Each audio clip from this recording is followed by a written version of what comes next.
ആലുവയിൽ മരണമടഞ്ഞ സിസ്റ്റർ ക്ലെയറിന്റെ മൃതസംസ്കാരത്തിന് അന്ത്യകർമ്മ ചടങ്ങുകൾ നടത്താൻ പോലും ആരും ഇല്ലാത്തതിനാൽ ഞങ്ങളാണ് സംസ്കാരം നടത്തിയതെന്ന് സോഷ്യൽ മീഡിയ വഴി പ്രചരിപ്പിക്കുന്ന തീവ്ര സ്വഭാവമുള്ള സംഘടനകളുടെ ലക്ഷ്യം എന്താണ്? യഥാർത്ഥത്തിൽ എന്താണ് സംഭവിച്ചത്? ജാതിമത ഭേദമന്യേ ജീവിതത്തിന്റെ നാനാ തുറകളിൽപ്പെട്ട അനേകായിരങ്ങൾക്ക് വേണ്ടി നിസ്വാർത്ഥ സേവനം ചെയ്ത സിസ്റ്റർ കോവിഡ് പിടിച്ച് മരണമടഞ്ഞപ്പോൾ ആ സിസ്റ്ററിന്റെ മൃതശരീരത്തെയും ആ കോൺവെന്റിലുള്ള സന്യസ്തരെയും സഭയും സമൂഹവും ഒറ്റപ്പെടുത്തിയെന്ന് പ്രചരിപ്പിക്കുന്നവരുടെ നിഗൂഢ ലക്ഷ്യങ്ങൾ എന്തെല്ലാമായിരുന്നു? പുറം ലോകത്തുള്ള ആരോടും യാതൊരു സമ്പർക്കങ്ങളും ഇല്ലാത്ത, മാസങ്ങളായിട്ട് യാത്രകളൊന്നും ചെയ്യാതെ മഠത്തിൽ മാത്രം കഴിഞ്ഞിരുന്ന 73 വയസ്സുകാരിയായ സിസ്റ്റർ ക്ലെയർ ഒരു ഹാർട്ട് പേഷ്യന്റ് ആയിരുന്നു. ചെറിയ പനിയെ തുടർന്നാണ് അവരെ പഴങ്ങനാട് സ്മരിറ്റൻ ആശുപത്രിയിൽ എത്തിച്ചത്. ഹാർട്ട് അറ്റാക്ക് മൂലം തുടർന്ന് മരണവും സംഭവിച്ചു. നിലവിലുള്ള കോവിഡ് പ്രോട്ടോകോൾ കൃത്യമായി പാലിച്ചുകൊണ്ട് കോവിഡ് ടെസ്റ്റിന് ആശുപത്രി അധികാരികൾ അയക്കുകയും ചെയ്തു. സാധാരണ ഒരു സിസ്റ്റർ മരിച്ചാൽ സംസ്കാരത്തിന് എന്തെല്ലാം ഒരുക്കങ്ങൾ നടത്തുമോ അതെല്ലാം നൽകി സിസ്റ്ററിനെ സംസ്കരിക്കാൻ വേണ്ട ശ്രമങ്ങളും ആരംഭിച്ചു. സംസ്കാരത്തിന് മുൻപ് മൃതശരീരം കേടാകാതിരിക്കാൻ വേണ്ടി മൃതശരീരം ഫ്രീസറിൽ സൂക്ഷിച്ചു. വ്യാഴാഴ്ച രാവിലെ 11 മണിയോടെയാണ് കോവിഡ് പോസിറ്റീവ് എന്ന റിസൾട്ട് അവർക്ക് ലഭിച്ചത്. അതോടെ ആശുപത്രിയിലെ അത്യാവശ്യ സർവീസ് ഒഴികെ ബാക്കി പ്രവർത്തനങ്ങൾ താൽക്കാലികമായി അവർ നിർത്തി. മാത്രമല്ല, സിസ്റ്റർ ക്ലെയറുമായി ഇടപെട്ട എല്ലാ സിസ്റ്റേഴ്സും ഹൗസ് സുപ്പീരിയറും ക്വാറന്റൈനിലായി.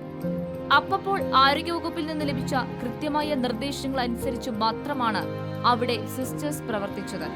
അറിയിക്കേണ്ട കാര്യങ്ങൾ അറിയിക്കേണ്ട ഇടങ്ങളിലെല്ലാം അവർ കൃത്യമായി അറിയിക്കുകയും ചെയ്തിരുന്നു. കോവിഡ് ആണെന്ന് അറിയുമ്പോൾ സമീപവാസികൾ ബഹളം വയ്ക്കാനുള്ള സാധ്യത പലരും സിസ്റ്റേഴ്സിനെ വിളിച്ച് മുന്നറിയിപ്പ് നൽകിയിരുന്നു. മൃതദേഹം ദഹിപ്പിക്കാൻ എറണാകുളത്തേക്ക് കൊണ്ടുപോകുന്നു എന്ന അറിയിപ്പാണ് പിന്നീട് സിസ്റ്റേഴ്സിന് ലഭിച്ചത്. ചുണങ്ങംവേലിയിൽ സിസ്റ്റർ ക്ലെയറിന്റെ മൃതദേഹം അടക്കുന്നതിനായി കോവിഡ് പ്രോട്ടോകോൾ അനുസരിച്ച് JCB കൊണ്ട് കുഴിയെടുക്കുന്ന ജോലി അപ്പോൾ നിർത്തിവെക്കുകയും ചെയ്തു. അതിനെ തുടർന്ന് ആശുപത്രിയിൽ നിന്ന് മൃതദേഹം സിസ്റ്റേഴ്സിന്റെ അകമ്പടിയോടെ തന്നെ ആരോഗ്യവകുപ്പിന്റെ നിർദ്ദേശപ്രകാരം എറണാകുളത്തേക്ക് കൊണ്ടുപോകുന്ന യാത്ര ആരംഭിച്ചു. യാത്രാമധ്യേ വെച്ച് വീണ്ടും ആരോഗ്യവകുപ്പിന്റെ അറിയിപ്പ് ലഭിക്കുന്നു. മൃതദേഹം ചുണങ്ങംവേലിയിൽ തന്നെ സംസ്കരിക്കണം. ഞൊടിയിൽ സംഭവിച്ച മാറ്റങ്ങളുടെയും അവ്യക്തതയുടെയും മധ്യേ ജോലി നിർത്തിച്ച് പറഞ്ഞുവിട്ട JCBയുടെ ജോലിക്കാരെ വീണ്ടും സിസ്റ്റേഴ്സ് തിരിച്ചു വിളിച്ചു. മാത്രമല്ല, വളരെ പെട്ടെന്ന് കോവിഡ് പ്രോട്ടോകോൾ അനുസരിച്ച് കുഴിയെടുക്കുകയും ചെയ്തു. പിന്നീട് ആരോഗ്യവകുപ്പ് തന്നെ നിർദ്ദേശിച്ച നമ്പറിലേക്ക് വിളിച്ചപ്പോൾ ലഭിച്ച നിർദ്ദേശമനുസരിച്ച് 6 പേർ മാത്രം മൃതസംസ്കാര ശുശ്രൂഷയിൽ പങ്കെടുത്തു. മാത്രമല്ല, അവർ നൽകിയ നിർദ്ദേശമനുസരിച്ച് കൃത്യമായ അകലം പാലിച്ച് സെമിത്തേരിയിൽ നിൽക്കാൻ ആ സന്യാസിനികൾ നിർബന്ധിതരായി.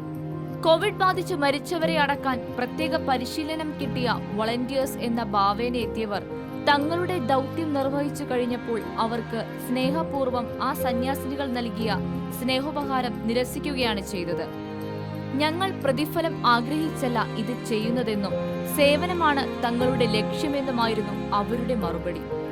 പക്ഷേ അവർ അപ്പോൾ വീഡിയോ എടുത്തത് കത്തോലിക്ക സഭയുടെ നിസ്സഹായാവസ്ഥ എന്ന പേരിൽ സോഷ്യൽ മീഡിയയിൽ പ്രചരിപ്പിക്കാനാണെന്ന നിഗൂഢ ലക്ഷ്യം തിരിച്ചറിയാൻ തക്ക മാനസിക അവസ്ഥയിലായിരുന്നില്ല ആ പാവം കന്യാസ്ത്രീകൾ. ആ നിമിഷങ്ങളിൽ തങ്ങളുടെ മതവിശ്വാസത്തെ ഉയർത്തിക്കാട്ടാനായി മറ്റു മതവിശ്വാസങ്ങളെ താഴ്ത്തിക്കെട്ടുക എന്നതാണ് വോളണ്ടിയർ എന്ന ഭാവേനയെത്തിയ തീവ്ര സ്വഭാവമുള്ള ആ സംഘടനയിൽപ്പെട്ടവരുടെ യഥാർത്ഥ ലക്ഷ്യമെന്നതും ആ ദുഃഖ നിമിഷങ്ങളിൽ ആ പാവം സന്യാസിനികൾ ചിന്തിച്ചില്ല.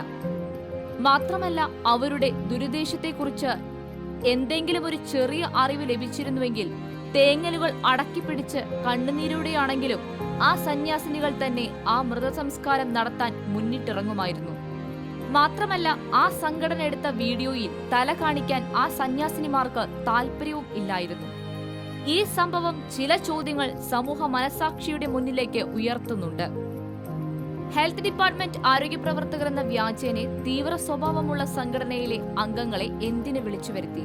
ഗവൺമെന്റ് നിഷ്കർഷിക്കുന്ന ആരോഗ്യ പ്രവർത്തകർ മാത്രമാണ് ശവസംസ്കാരം ചെയ്യേണ്ടത് എന്ന കർശനമായ സർക്കാരിന്റെ നിർദ്ദേശം എന്തുകൊണ്ട് അവിടെ പാലിക്കാതെ പോയി? കൊറോണ മാനദണ്ഡങ്ങൾ പാലിക്കാതെ PP കിറ്റ് പോലും ഇടാതെ ആ സംഘടനയിൽപ്പെട്ടവർക്ക് എങ്ങനെ ഇത്തരം കാര്യങ്ങളിൽ ഇടപെടാൻ സാധിച്ചു? മൃതസംസ്കാര കർമ്മത്തെ പോലും ഉപയോഗിച്ച് ഇത്ര തരംതാണ പ്രവർത്തികൾ ചെയ്ത് തങ്ങളുടെ ഇമേജ് വർദ്ധിപ്പിക്കാനുള്ള ആ സംഘടനയുടെ ശ്രമം അങ്ങേയറ്റം നിന്ദ്യവും പരിഹാസ്യവും അപലനീയവുമായി പോയി എന്ന് ഈ അവസരത്തിൽ പറയാതെ വയ്യ.